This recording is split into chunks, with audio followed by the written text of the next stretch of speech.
우리가 지난주 새해 첫 주를 맞이해서 행복한 교회라는 제목 가지고 신명기 올해의 주제의 말씀 가지고 너는 행복한 사람이로다 라는 말씀 가지고 여러분과 함께 말씀 나눴던 기억이 있습니다.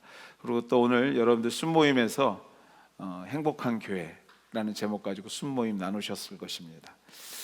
진정한 행복은 하나님께서 이스라엘을 포기하지 않으셨듯이, 그래서 그들이 행복했듯이 하나님이 우리를 포기하지 않으셨고, 그 포기하지 않으시는 그 사랑의 은혜로 우리가 행복함과 동시에 우리의 그 행복을 나만 갖고 있는 것이 아니라 우리의 가정과 이웃에게까지 흘러보내야 진정한 행복이 올 한 해 우리 가운데 이루어질 것이다 라고 지난 시간 말씀 나누었던 기억이 있습니다.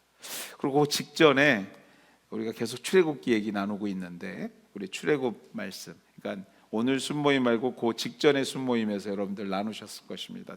첫 모임에서 우리 하나님께서 우리를 구원한 것으로만 만족하시고 계시는가? 하나님의 백성이 된 것으로만 우리 하나님께서 우리를 이너프하게 생각하고 계시는가? 그렇지 않다라는 것이죠. 구원은 우리 삶 가운데 가장 중요한 사건인 것은 분명하지만, 구원은 그것이 시작일 뿐이지 끝이 아니라는 것이죠.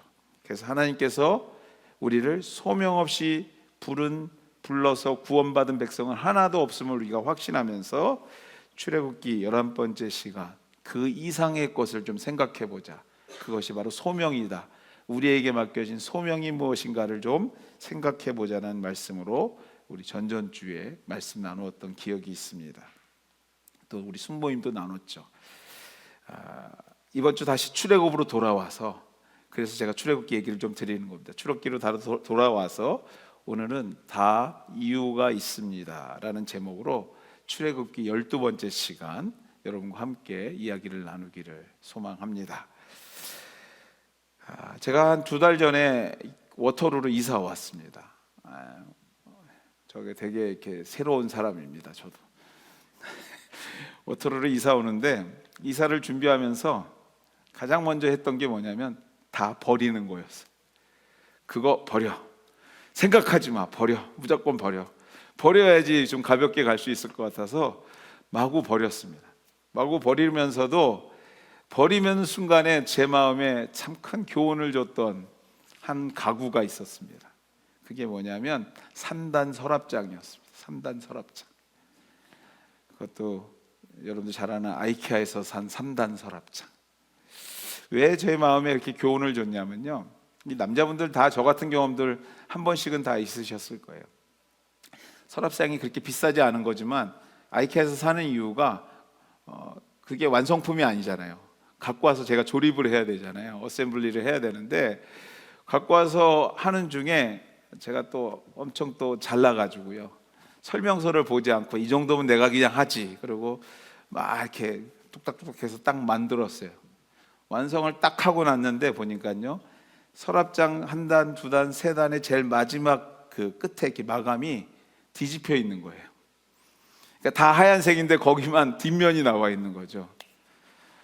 이걸 다시 뜯자니 다 망가질 것 같고, 대충 쓰지 하고 그것을 그냥 3단 서랍장을 놓고 썼던 것이 거의 지난 한 7, 8년을 그렇게 그냥 썼나 봐요.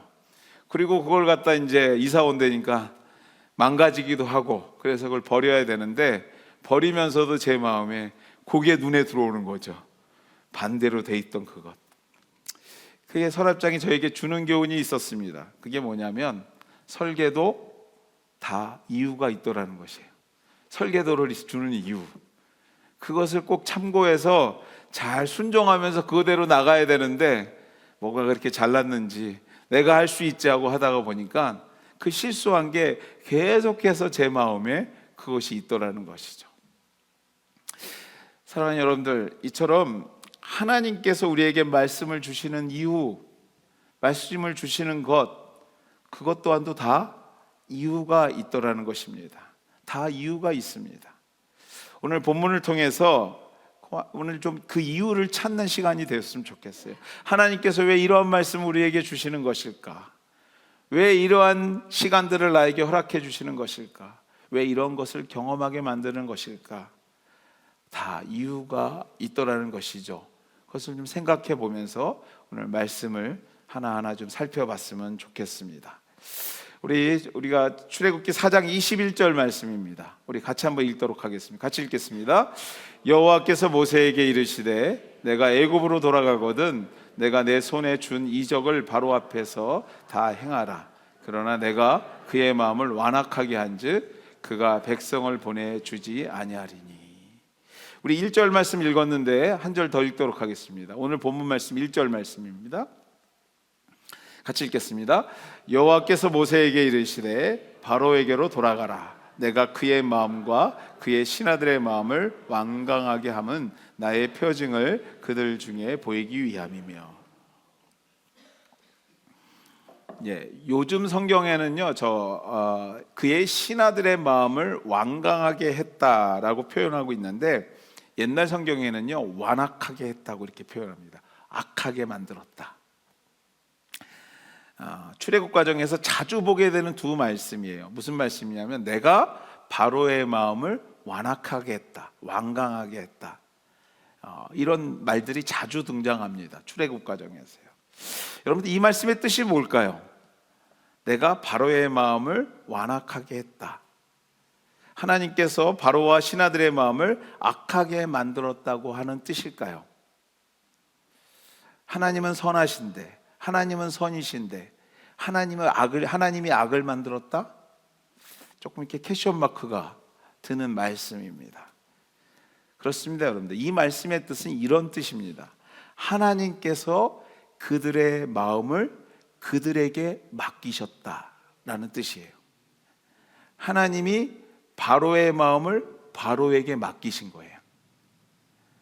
즉 피조물인 인간은요, 하나님의 살아계심을 인정하고 그 뜻대로 살려고 할 때 비로소 선한 삶을 살 수 있는데, 바로의 마음을 그들에게 맡기셨다라는 것은 뭐냐면 하나님과의 단절된 상태를 얘기하는 거예요.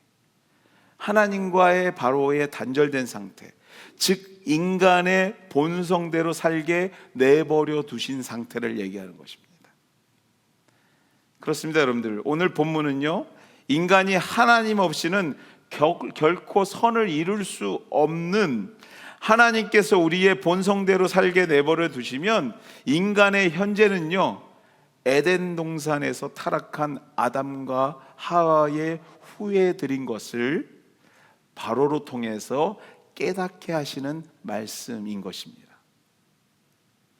많은 신학자들과 철학자들이요, 인간이 우리가 선하게 태어났는지 아니면 악하게 태어났는지에 대한 깊은 고민과 성찰이 있었음을 우리가 학업을 통해서, 학교를 통해서 잘 알고 듣고 배웠습니다. 인간의 본성이요, 선하다는 학설을 말하는 맹자, 이 동양 철학은요, 인간이 태어날 때부터 선하다고 주장합니다. 선하다는 주장을 해요.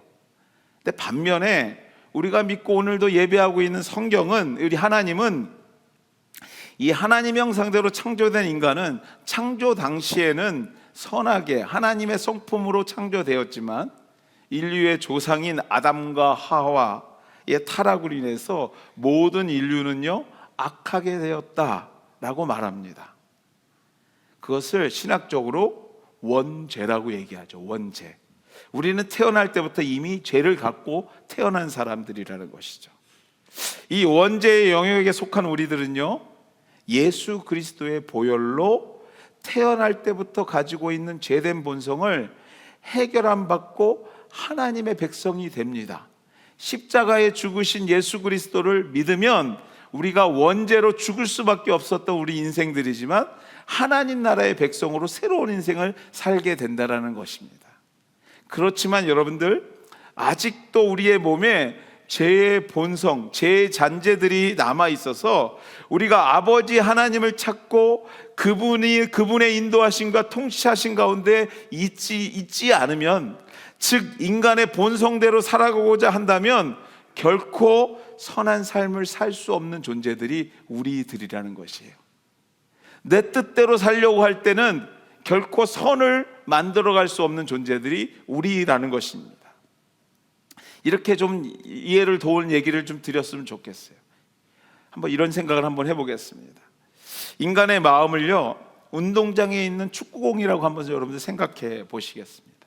운동장 중앙에 놓인, 중앙에 하프라인의 정확하게 중간에 있는 축구공이라고 한번 생각해 보겠습니다.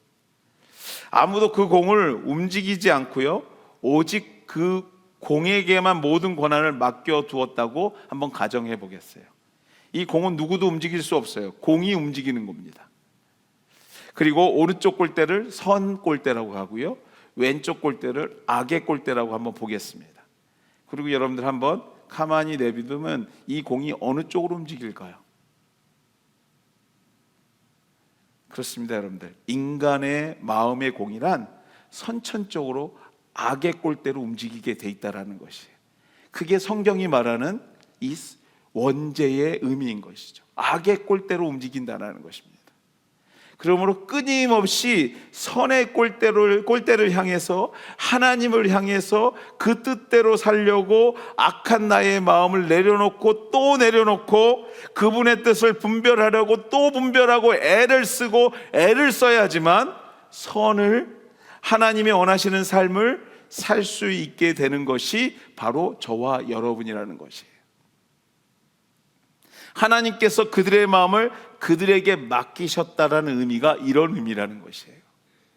우리에게 우리의 마음을 맡겨두시면요, 우리는 늘 악의 꼴대로 향하고 있는 것이에요. 나의 의지대로, 나의 욕심대로, 나의 생각대로 살아가게 된다라는 것이죠.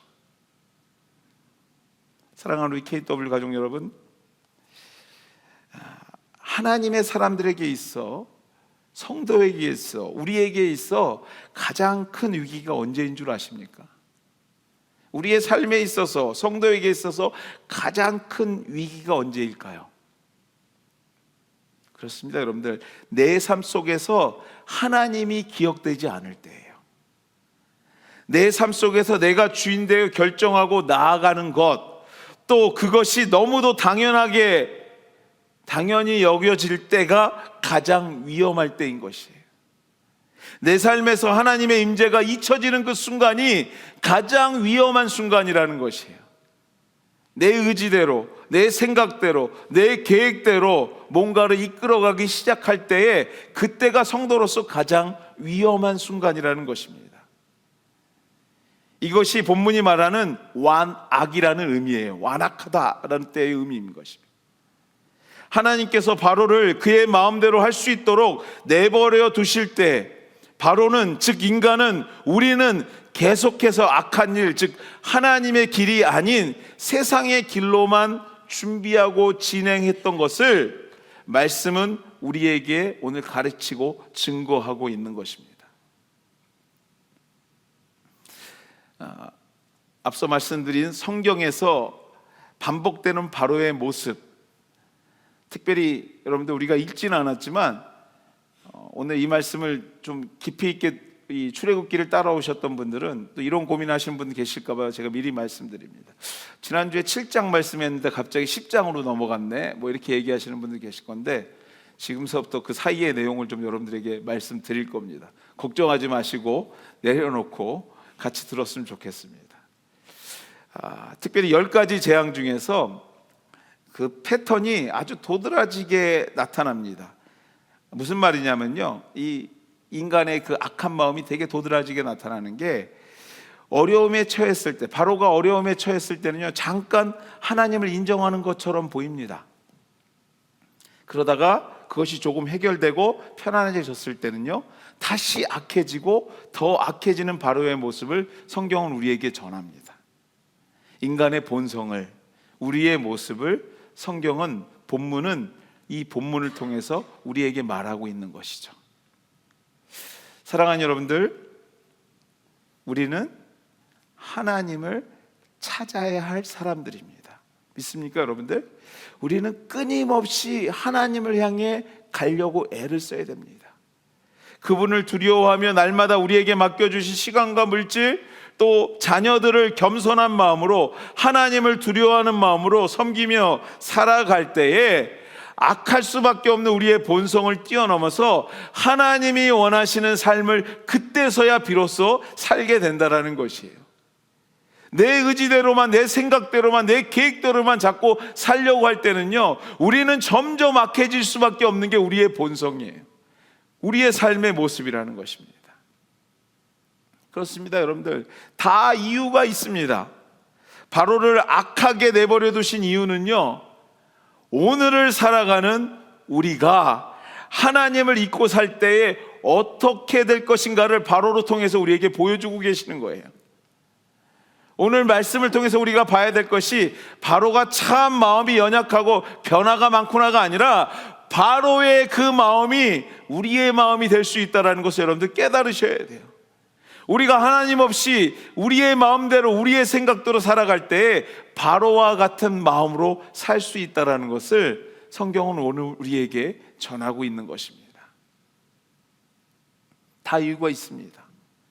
다 이유가 있습니다. 앞서도 말씀드렸지만 우리가 읽지 않았지만 출애굽기 7장에서부터 12장까지 이어지는 10가지 재앙의 이야기가 나옵니다. 여러분들 왜 10가지 재앙이 왜 필요했을까요?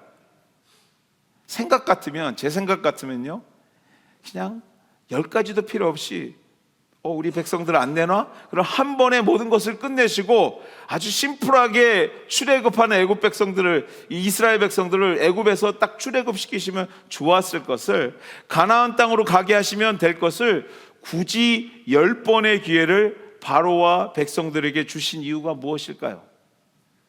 여러분들 한번 그렇게 생각 안 해보셨어요? 왜 주님은 10번을 계속 반복해서 그 일들을 하실까? 우리 하나님의 능력이 거기까지인가? 뭐 이런 생각도 할 수 있겠죠. 여기서 우리가 답은 다 이유가 있더라는 것이에요. 10가지가 필요했던 이유. 10가지 재앙을 생각해 보면 바로에게만 해당되는 재앙이 아니었음을 여러분들 또한도 우리가 기억해야 됩니다. 첫째, 우리가 기억하고 계시죠? 나일강이 피로 변했던 재앙입니다. 7장 21절 말씀입니다. 한번 같이 읽을까요? 같이 읽겠습니다. 나일강의 고기가 죽고 그 물에서 악취가 나니 애굽 사람들이 나일강 물을 마시지 못하며 애굽은 온 땅에는 피가 있으나, 애굽 온 땅에는 피가 있다. 여러분들, 나일강의 고기가 죽고 그 물에서 악취가 납니다. 그랬더니 애굽 사람들이 나일강 물을 다 못 먹고 그 나일강을 바라만 보게 된 거예요. 여러분들, 애굽 사람이라 성경은 말하고 있지만 한번 이렇게 여쭤보겠습니다. 애굽 사람만 나일강의 물을 마셨을까요? 거기에 이스라엘 백성도 있었는데 이스라엘 백성들은 나일강의 물을 안 마셨을까요? 이스라엘 사람들도 마셨을 거예요. 그렇습니다, 여러분들. 그 이스라엘 사람들과 함께 주님은 개구리, 이, 파리, 돌림병, 악성 종기, 우박, 메뚜기, 태양이 없어져서 흑암으로 사는 흑암 재앙, 마지막으로 처음 난 것에 생명을 거두어가시는 것까지 애굽 땅에 살고 있던 이스라엘 백성까지 모두가 해당되는, 즉 바로와 당신의 백성 이스라엘이 보고 겪어야만 했던 재앙들이었어요. 물론 여러분들, 네 번째 재앙, 파리 재앙부터는요, 이스라엘 백성들이 살았던 고센 땅에는 그 재앙이 내리지 않았습니다. 그 땅은 구분하셨어요. 이유가 있었어요. 내가 너의 하나님인 것을 그렇게 보이시기 시작했습니다. 또 여러분들, 마지막 재앙을 피할 길도 열어주셨죠. 그렇지만 수많은 애굽 사람들이 재앙 가운데 고통받고 죽는 것을 이스라엘 백성들에게 보게 하셨어요. 그리고 마지막 재앙인 장자의 죽음 또한도 문설주의 어린 양의 피를 바르지 않은 이스라엘 백성들 장자의 목숨도 주님께서 거둬가셨습니다. 왜 이렇게 10번의 재앙을 통해서, 다시 말해서 10번의 피 말리는 교육을 하셨을까요? 여러분들 한번 질문해 보시면서 답해 보셨으면 좋겠어요. 왜 10번의 재앙이 필요했을까? 10번의 교육이 필요했을까? 다 이유가 있다라는 것이죠. 두 가지 이유 정도 여러분들 한번 생각해 봤으면 좋겠어요. 첫 번째는요, 바로와 애굽 사람들에게 그것이 필요했어요. 그들에게 하나님의 살아계심을 나타내고 이스라엘이 나의 백성임을 나타내는 것이 첫 번째 이유였다면요, 여러분들 두 번째 이유는 뭐냐면요, 이 첫 번째 이유보다도 더 중요한 이유입니다. 그렇죠, 여러분들. 당신의 백성 이스라엘에게 내가 너의 하나님인 것을, 너희가 내 백성인 것을 가르치고 나타내기 위함이라고 성경 말씀, 오늘 우리가 읽은 2절 말씀에 기록합니다. 같이 읽겠습니다. 2절입니다. 같이 읽겠습니다. 2절입니다. 같이 읽겠습니다. 내가 내게 애굽에서 행한 일들, 곧 내가 그들 가운데서 행한 표징을 내 아들과 내 자손의 귀에 전하기 위함이라. 너희는 내가 여호와인 줄 알리라. 너희는 내가 여호와인 줄 알리라. 너희가 내 백성 되고 내가 너희 하나님 된 것을 너희가 알게 하기 위해서. 다 이유가 있다라는 것이죠. 아무런 이유 없이 주시는 것은 없습니다, 여러분들. 우리가, 저와 여러분이 적어도 하나님의 사람들이라면, 여러분이 예수를 믿고 살아가는 이 땅의 성도들이라면, 오늘 우리가 경험하고 있는 것, 우리가 오늘 느끼고 있는 것, 그냥 벌어지는 것이 아니라는 것, 그냥 이루어지는 것이 아니라는 것입니다.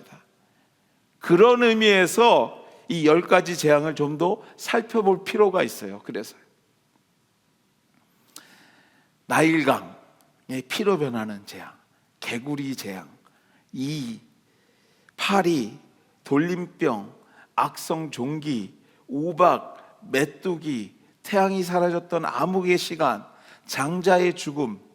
왜 하나님은 위에 열거하고 있는 10가지를 선택하셨을까? 어떻게 보면 되게 혐오스러워서, 아니, 개구리 그렇게 혐오스럽지 않습니다. 어떻게 보면 보이지도 않죠. 아무런 이유 없이 선택하지는 않았을 것이라는 거죠. 다 이유가 있이 10가지를 선택하셨습니다. 한번 제가 좀 설명해 드려보고 싶습니다. 애굽 사람들의 첫 번째, 우리 나일강 얘기를 좀 해볼게요. 애굽 사람들의 젖줄, 즉 농사를 짓는 물의 근원이 나일강이었습니다. 그러니까 그들의 먹고 삶에 가장 중요한 게 나일강이었어요. 그래서 그들은요, 나일강을 신으로 섬겼습니다. 어떻게 섬겼냐면요, 본인들의 각 집에 있는 신상들을 가져다가 매일 아침 나일강에다가 목욕을 시켰대요. 깨끗이 씻으면서, 그러니까 신 중에 신인 거죠. 신을 목욕시킬 수 있는 물인 거죠. 나일강, 그런 강이 나일강이었어요. 그래서 하나님이요, 첫 번째로 치신 것이 나일강입니다. 그 강을 피로 만들어 더 이상 그 강을 사용할 수 없게 만들어 버리십니다. 강의 신적 생명을 끊으신 거죠. 그리고 뭐라고 선포하십니까? 오직 신은 나 하나님 한 분뿐인 것을 피로 물든 나일강을 통해서 그들에게 교육하셨던 것입니다. 개구리 재앙이 그 다음입니다. 온 사방의 개구리들이 다 날뛰기 시작했습니다. 먹는 음식에, 주방에, 모든 것에 개구리 든 거죠. 여러분들, 개구리 모양으로 신을 만들어 섬겼는데요, 다산과 부활의 신 헥트라는 개구리 모양의 신을 그들이 섬겼다고 합니다. 또 여러분들, 파리 재앙, 여기서 말하는 파리가 우리가 생각하는 그 조그만 파리 생각하시는데요, 학자들에 따르면 그런 파리도 있었겠지만, 여러분들 그 캠핑 가면 그 파리 중에서 이 쏘는 파리들이 있어요. 별로 안 가보셨나 보죠. 저만 느꼈나 본데 그거 되게 아픕니다. 그런 것들이요, 온 사방에 동물들을 쏘고 막 동물들이 다 그 파리로 인해서 죽어나가는 것이에요. 이 파리의 신이 히트콕이라는 신이었는데, 또 이 가축들을 보호하는, 이 파리로부터 가축들을 수호하는, 보호하는 신으로 섬겼던 아피스라는 신과 함께 이 파리를 숭상했던 거죠. 또 여러분들, 악성 종기 재앙이 있었습니다. 병을 고치는 의술의 신으로 섬겼던 하도르와 아모트라는 신을 그들이 섬겼대요. 이 종기로 통해서 그들의 그 신을 무력화시키신 거죠. 또 우박과 함께 성경을 읽어보면 불이 같이 내렸다고 기록합니다. 불덩이 재앙을 통해서 그들이 하늘의 신으로 섬겼던 누트라는 신을 무력화시키기 시작하시는 겁니다. 또 애굽 사람들은요, 매일 아침 해를 뜨는 것을 보면서 해를 숭상했다고 합니다. 북을 치면서 아침마다 태양을 맞이했던 것이죠. 태양의 신이여 우리에게 복을 내려 주소서. 하나님은요, 사흘 동안 암흑을 그들에게 허락하심으로 그 태양의 신을 무력하게 만드신 것입니다. 사랑하는 여러분들, 다 이유가 있었습니다. 어떤 이유요? 수많은 신들을 섬겼던 애굽, 그곳에서 400년이라는 짧지 않은 삶을 살았던 당신의 백성, 애굽 사람은 물론이고 당신의 백성들 또한도 수많은 우상들과의 단절이 필요했던 것이 주님의 판단이셨어요. 그들과 단절시켜서 가나안으로 가는 그들에게 있어서 꼭 준비되어야 될 것이 뭐예요? 유일한 신 하나님은 나밖에 없다라는 것을 보여주셔야 됐던 것이에요. 오직 하나님만이 유일한 신인 것을, 너희가 그전 400년 동안 수많은 신을 섬겼으면 오늘 이 10가지 재앙을 통해서 모든 것을 끊어버리고 오직 하나님만이 이스라엘의 하나님인 것을, 신인 것을 선포하셨던 것입니다.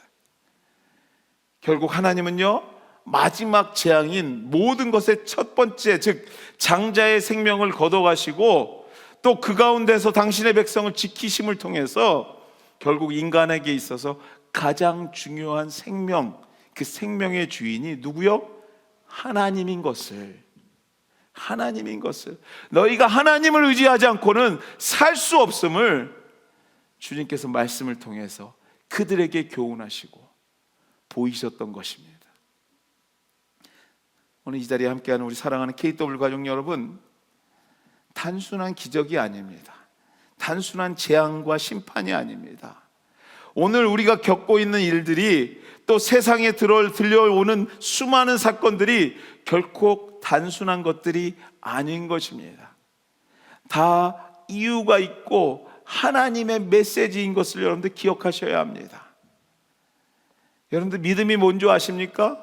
믿음이 내 앞에 펼쳐져 있는 수많은 일들을 믿음으로 해석할 수 있는 것이 믿음이에요. 말씀으로 해석할 수 있는 능력이 믿음인 것입니다. 하나님께서 나에게 보여주셨던 일들, 경험했던 일들, 세상이 어렵다고 할 때 내가 어렵지 않은 이유가 뭐예요? 하나님께서 주신 믿음으로 그것을 바라보니까 어려움 속에서도 가야 될 길이 보이더라는 것이에요. 어려운 곳에서도 찬양할 수 있더라는 것이에요. 곧 죽을 것 같지만 그 앞에서도 믿음 안에서 볼 수 있는 비전이 보이더라는 것이에요. 그것이 믿음 아니겠습니까? 세상이 다 어렵다고 할 때 나도 어려우면 그게 무슨 믿음이 되겠습니까? 어려운 순간을 믿음으로 해석할 수 있다면 그때서부터 여러분의 인생은 새로운 페이지가 열리기 시작하는 것입니다. 하나님의 새로운 생각들이 여러분의 삶을 주장하기 시작하는 것이죠. 다 이유가 있고 다 여러분의 삶 가운데서 경험되는 것은 하나님께서 주시는 메시지인 것이에요. 물론 가능하다면요, 여러분들 어려움과 고통이 없는 것이 가장 좋겠지만 어찌 우리 인생이 그렇습니까? 날마다 행복하지 않잖아요. 날마다 기쁘지 않잖아요. 날마다 성공하지 않잖아요. 어찌 보면요, 성공의 기억보다 쓰라린 아픔의 기억들이 우리를 더 놓아주지 않고 괴롭히고 있지는 않습니까? 혹시 지금 이 순간에도 어렵고 힘들고 정말 하나님이 살아계시다면 정말 나에게 어떻게 이럴 수가 있을까 하는 생각에 사로잡힌 분들이 혹시 이 자리에 계시다면, 경험하고 있다면 여러분들 기억하십시오. 다 이유가 있다라는 것이에요. 다 이유가. 고난 중에 주시는 메시지를 찾는, 해석하는 지혜로운 하나님의 백성이 될 때에 이스라엘을 재앙 중에도 보호하시고 약속의 땅 가나안을 준비하신 것처럼 저와 여러분에게도 보호하시고 준비하시는 하나님의 은혜와 충만하심이 여러분의 기업과 가정과 자녀들 가운데 임하게 될 줄 믿습니다. 여러분이 섬기고 있는 그곳에 우리 하나님의 놀라우신 길이 열리게 될 줄 믿습니다. 눈을 들고 하나님의 역사하심을 해석할 줄 아는 우리 KW 공동체 되기를 주의 이름으로 축원해 드립니다. 고통 순간에도, 아픔의 순간에도, 걱정의 순간에도 하나님께서 주시는 그 의미의 뜻을 다시 한번 되새기면서 그 가운데서 낙심하지 않고 좌절하지 않고 일어서게 되는 하나님의 공동체, 하나님의 2026년 여러분의 가정과 생업 현장이 되기를 주의 이름으로 소망하고 기도합니다. 축복의 하나님께서 여러분의 눈을 열게 하실 것이고요, 축복의 하나님께서 여러분의 앞에 닥쳐진 여러 가지 고난 앞에서도 하나님께서 주시는 진정한 의미를 찾게 하실 것입니다. 그것으로 인해서 기뻐하며 그것으로 인해서 다시 한번 힘을 얻게 하시는 하나님의 능력이 우리 공동체 가운데 날마다 새롭게 임하게 되기를 소망합니다. 말씀을 맺습니다. 여러분들, 다 이유가 있습니다. 다 이유가 있습니다. 이유 없이 주시는 것은 없습니다. 오늘의 나의 실수도, 오늘의 나의 성공도, 오늘의 나의 아픔, 낙심도 다 이유가 있습니다. 그 이유의 주인 되시는 주님을 묵상하며 그 의미 있는 시간들을 만들어가는 우리 KW, 우리 가족 모두가 되기를, 우리가 되기를 주의 이름으로 축원해 드립니다. 같이 한번 이 시간 기도했으면 좋겠습니다.